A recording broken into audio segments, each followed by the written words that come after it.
जय माता रानी जी की। पिछली बार हमने यम के गुणों को जाना। ये हमारे जीवन को संयम और करुणा से सजाता है।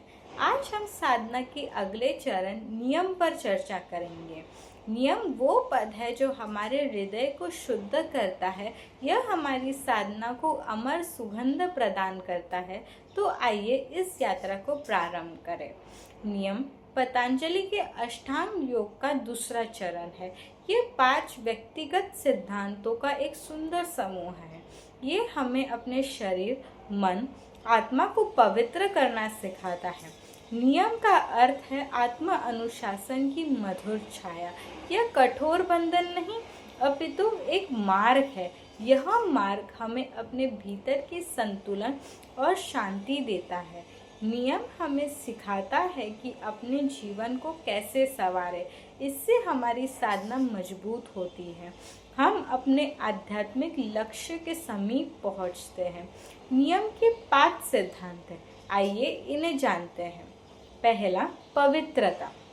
यह शरीर और मन की स्वच्छता का संदेश देता है। बाहरी और आंतरिक दोनों शुद्धता इसके अंतर्गत आती है। जैसे कि प्रतिदिन स्नान करें, अपने मन से नकारात्मक विचारों को दूर करें। दूसरा, संतोष यानी तृप्ति। जो हमारे पास है उसमें सुख खोजें। लालच और तुलना के बंधनों से मुक्त रहें। जैसे कि अपने जीवन की छोटी छोटी खुशियों को गले लगाइए। तीसरा, तप यानी आत्मसंयम। अपने लक्ष्य के लिए कठिनाइयों को सहन करें। यह शरीर और मन को मजबूत करता है। जैसे रोज सुबह ध्यान करें या खान पान में संयम रखें। चौथा, स्वाध्याय यानी आत्म अध्ययन। अपने आप को और शास्त्रों को समझे। यह हमें सत्य के करीब ले जाता है। जैसे भगवद गीता या अन्य शास्त्र पढ़ें। पांचवा, ईश्वर को समर्पण। अपने कार्यों और जीवन को ईश्वर को समर्पित करें। यह श्रद्धा और विश्वास का मार्ग है। जैसे हर कार्य ईश्वर की भक्ति से करें। नियम का महत्व और लाभ यह है कि नियम हमारे जीवन की नींव को मजबूत करता है।